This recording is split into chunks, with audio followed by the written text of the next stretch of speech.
Daniel Sauvaget a toujours la direction opérationnelle de Tilisaco et la charge de trouver un repreneur. La seule différence qu'il y a avec la période précédente, c'est que aujourd'hui, le repreneur potentiel devra être agréé par la fiducie, c'est-à-dire par l'État, la région et la CCI. Ce qui, à mon avis, n'est qu'une complication supplémentaire. Tout à fait. Ça pour faire enfumage. C'est très, ouais. Gagner du temps encore. Alors, on nous a bien précisé que tant qu'il n'y aura pas de repreneur, il n'y aura plus d'argent public pour TS. Nous, on était partis là-bas tout simplement pour demander un maintien d'activité minimum à hauteur de 450 000 poulets par semaine jusqu'à la fin de l'année. Ils n'ont pas compris pourquoi jusqu'à la fin de l'année. Nous, c'était tout simplement pour que TS garde une activité, pour que les éleveurs aient des poulets dans leurs élevages et un revenu, pour que les salariés aient du travail. Et si on a fixé la date de la fin de l'année, c'est qu'on pensait que les négociations prendraient du temps et que, bon, pour le 31 décembre, ils auraient quand même trouvé une solution. Aujourd'hui, dans les négociations, on s'aperçoit que rien n'avance. Des repreneurs potentiels, il y en a eu un ou deux, mais aucun n'a donné suite. Alors pourquoi? Parce que les pouvoirs publics sont crédules.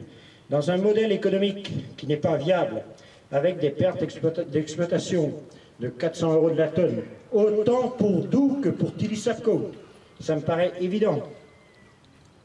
Aucun repreneur, à moins qu'il soit complètement maso, ne viendra mettre de l'argent dans une entreprise qui a des pertes d'exploitation de ce niveau.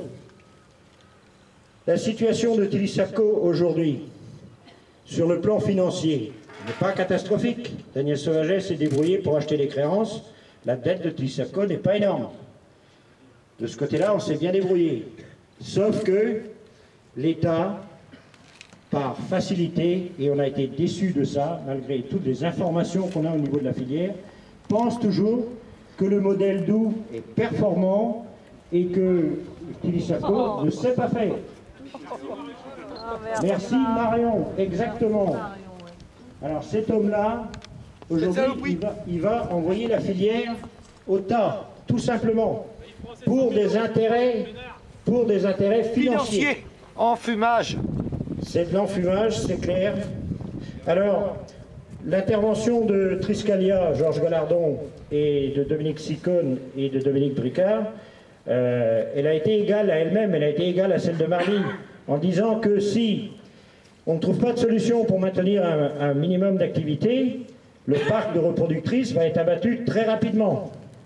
S'il n'y a pas un maintien de l'activité au mois de septembre pour Tilisaco, Tilisaco déposera le bilan faute de fourniture de volailles. Alors une entreprise qui a investi 13 millions d'euros pour être compétitive sur le marché export, qui a fait les investissements nécessaires, qui a formé son personnel, qui produit un poulet de qualité, est aujourd'hui décrié par rapport au modèle Doux. Alors que nous savons très bien que chez Doux, les éleveurs et les salariés sont dans la même panade que nous. Tout ça parce que des financiers ont repris l'entreprise, mais par contre, ils masquent le problème.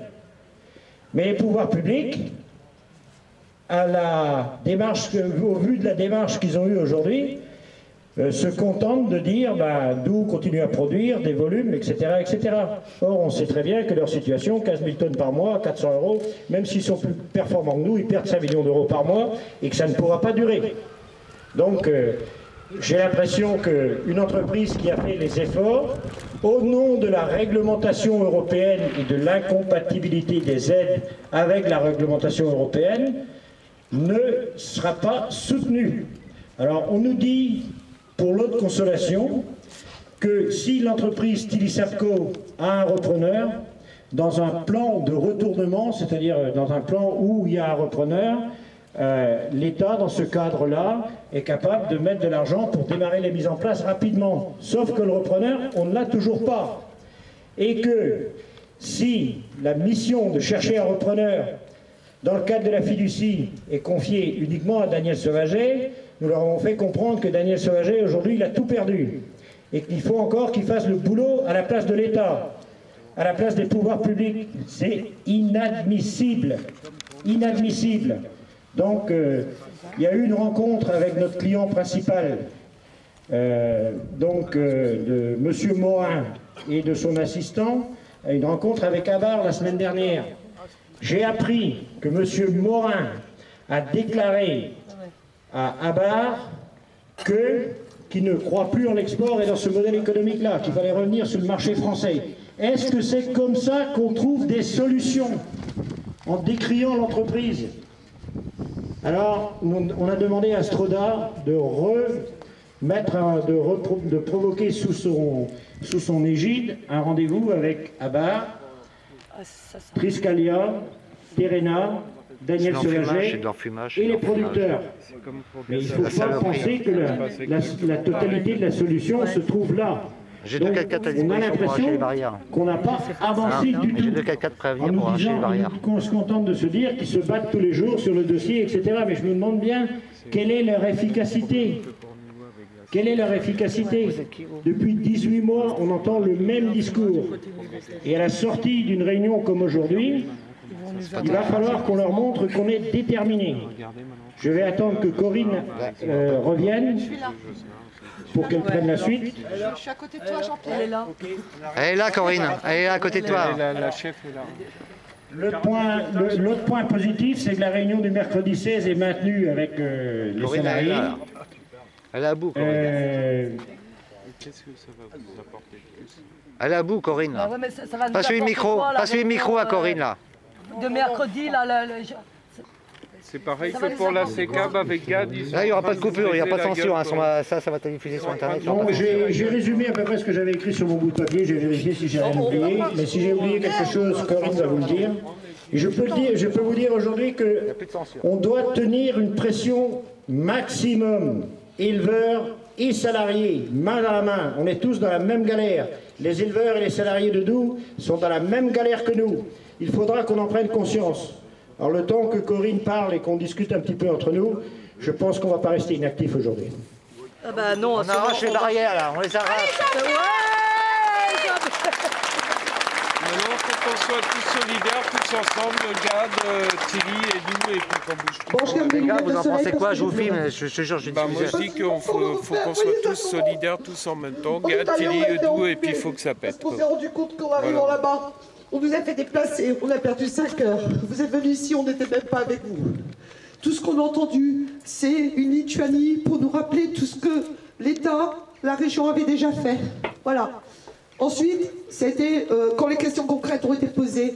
Parce qu'avant toute chose, aujourd'hui, on n'était pas là pour parler d'un investisseur. Ce qu'on voulait, nous, c'est qu'on nous remette du poulet. Donc, les questions ont été posées. On a essayé de rejeter la faute sur Daniel Sauvaget, sur notre client, notre principal client. Ce que je vois, c'est qu'au mois de novembre, ce qu'on n'oublie pas, et ce que je tiens à ce que vous n'oubliez pas non plus, c'est qu'au mois de novembre, quand on a posé la question à Stéphane Le Foll de savoir s'il voulait soutenir la filière avicole et sport, il a dit oui, nous voulons soutenir la filière avicole et sport. Oui, comme nous avec Personnellement, j'étais avec des camarades là-bas sur place. Pour moi, quand on dit soutien, c'est pas soutien moral. Comme nous avec GAD. C'est un autre soutien que ce qu'on peut attendre. Tout ce qu'on peut attendre aujourd'hui de la réunion d'aujourd'hui, c'est une aide à essayer de trouver un éventuel repreneur. Voilà, toujours le même discours.